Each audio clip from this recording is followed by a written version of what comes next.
Jim Fink, been in the Yukon now for 25 years, been outfitting here for 24. It's very important to the Yukon. I think it's very important to the resident people of the Yukon to have a good, stable bear population. And there's importance to all user groups, not just outfitting, not just hunters, but First Nations to tourists, the sightseers. They need to have opportunities to view the bears.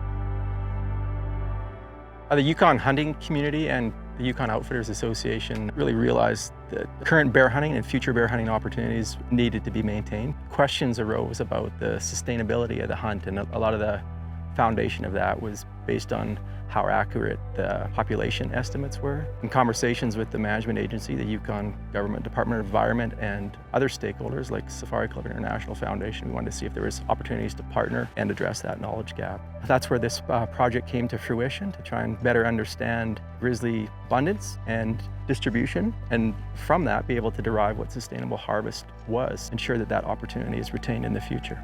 The mission of Safari Club International Foundation is to ensure the future of wildlife through conservation education and hunting, and we take that mission very seriously. SCI Foundation is really excited about maintaining healthy populations of grizzly bears. We believe they're the apex predator, and we want to have abundant populations that allow for a sustainable harvest. We put these stations out, one in every 7 by 7 kilometer grid square, and we have 150 of them across about an 8,000 kilometer squared area. In order to take on this daunting project, SCI Foundation was happy to partner with the Yukon Outfitters Association as well as the Yukon government in order to make it possible.